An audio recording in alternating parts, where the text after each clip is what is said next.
As informações do Hoje em Dia já estão chegando. Eu recebi as laudas agora há pouco aqui. Tem uma história incrível de um brasileiro que tentou jogar uma bomba contra outro brasileiro, isso nos Estados Unidos, e vai pegar 40 anos de prisão, né, por causa desse atentado. Aliás, a reportagem que eu estou lendo mostra que vários brasileiros que acham que o aeroporto é a saída, né, e vão atrás de oportunidades em outros países, vários brasileiros, 3.000 brasileiros, estão presos no exterior. E há 2 brasileiros, inclusive, que são condenados à morte na Indonésia. A gente vai falar disso daqui a pouquinho. Por falar em aeroporto, todo ano mais de 15 milhões de passageiros embarcam e desembarcam no aeroporto de Congonhas, aqui em São Paulo. São mais de 200 mil voos controlados por homens altamente qualificados. Já pensou quanta gente, quantos voos? Olha, a responsabilidade é imensa, né? Controlar a decolagem, a aterrissagem de todas essas aeronaves é muito difícil. E essa situação é parecida no mundo todo. O astronauta Marcos Pontes vai mostrar agora como é o treinamento dos controladores de voo. Esses profissionais que cuidam da segurança aérea dos aeroportos brasileiros. A reportagem é de Ana Paula Neves.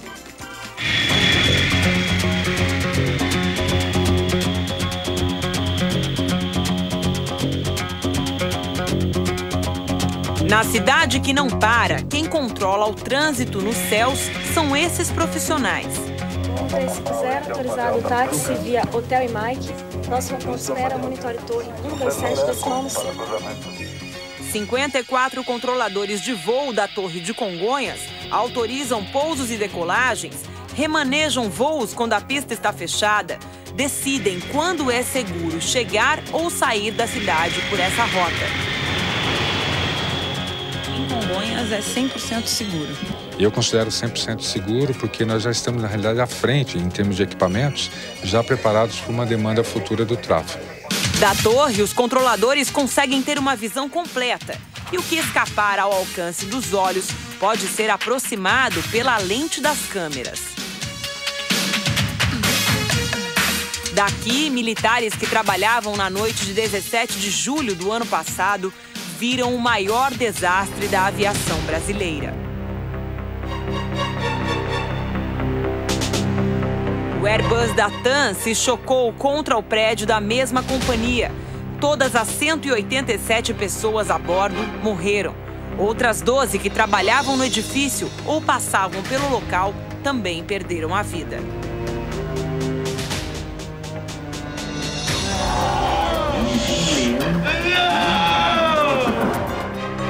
Depois do acidente, o aeroporto foi reformado.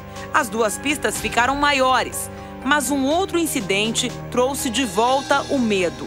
Em setembro, este bimotor não conseguiu frear e ficou pendurado a poucos metros de cair sobre os carros em uma das avenidas mais movimentadas de São Paulo.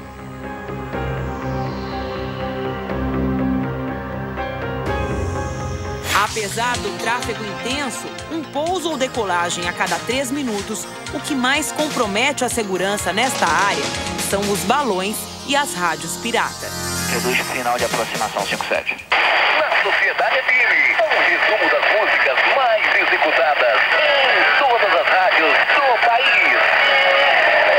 Nessa posição está recebendo interferência de rádio, interferência forte, junto com a sua voz. Nós, numa ligação junto com a Anatel e com a Polícia Federal, a gente conseguiu nos últimos 2 anos, inclusive, fechar várias rádios dessas. A profissão de controlador de voo ficou mais conhecida depois de um grave acidente que aconteceu em 27 de setembro de 2006. O Boeing da Gol Linhas Aéreas se chocou no ar com outro avião, o jato Embraer Legacy, comandado por 2 pilotos americanos. O Boeing, com 154 pessoas, caiu em região de mata fechada no norte do Mato Grosso. O resgate dos corpos levou 49 dias.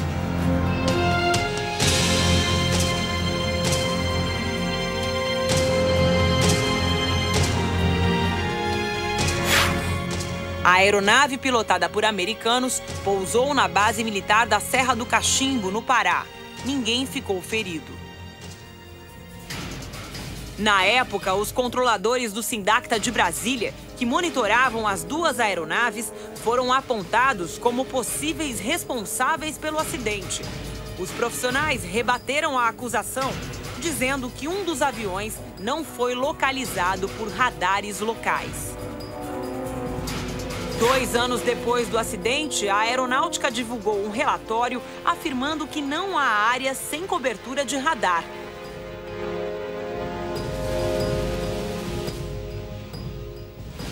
Apesar da negativa de representantes do comando aeronáutico, os controladores mostraram à nossa equipe de reportagem áreas em que os radares não funcionam. Provas de que buracos negros são uma realidade nos céus brasileiros. Aquela região a área da região amazônica, nós temos muita dificuldade de comunicação. É uma área de floresta. E às vezes a comunicação está boa e às vezes não. Tem aeronave que fala muito bem, tem aeronave que não. E no caso do Legacy, nós não conseguimos falar com ele. As torres de todo o país são comandadas por controladores militares e civis, uma convivência delicada. Com a atenção voltada a estes profissionais, fomos conhecer onde eles são treinados. O Instituto de Controle do Espaço Aéreo é a única escola de capacitação de controladores civis, além de militares.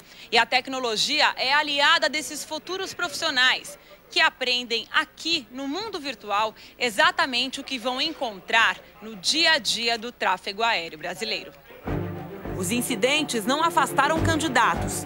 Nas salas lotadas, a palavra de ordem é dedicação. 6 meses de especialização com aulas sobre aviação, a rotina de trabalho dos controladores e inglês técnico.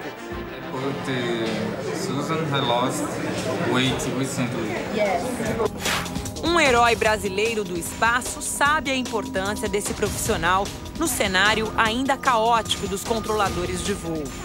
O tráfego aéreo, de maneira geral, o tráfego aéreo entenda a circulação de aviões nos céus do Brasil, em todos os países, tende a crescer cada vez mais. Um sistema cresce, se o número de aviões cresce, isso aí precisa, logicamente, é um processo continuado. Não se faz apenas com os meios existentes do momento, se faz também com o aumento da tecnologia possível e as pesquisas desse sentido, que também são desenvolvidas aqui, assim como em outros países, são extremamente importantes para isso. Marcos Pontes esteve também pela primeira vez em Congonhas, um aeroporto que ele conhece bem, mas nunca tinha estado tão perto do cérebro que indica trilhas seguras nos céus do Brasil. Eu já tinha ido em algumas torres mais convencionais. Essa aqui realmente ela tem equipamentos aí de última geração, então fiquei bastante impressionado com tudo aqui. Apesar dos trágicos acidentes, os futuros controladores preferem o silêncio e mantêm a esperança de que o caos aéreo seja uma página virada na história da aviação brasileira.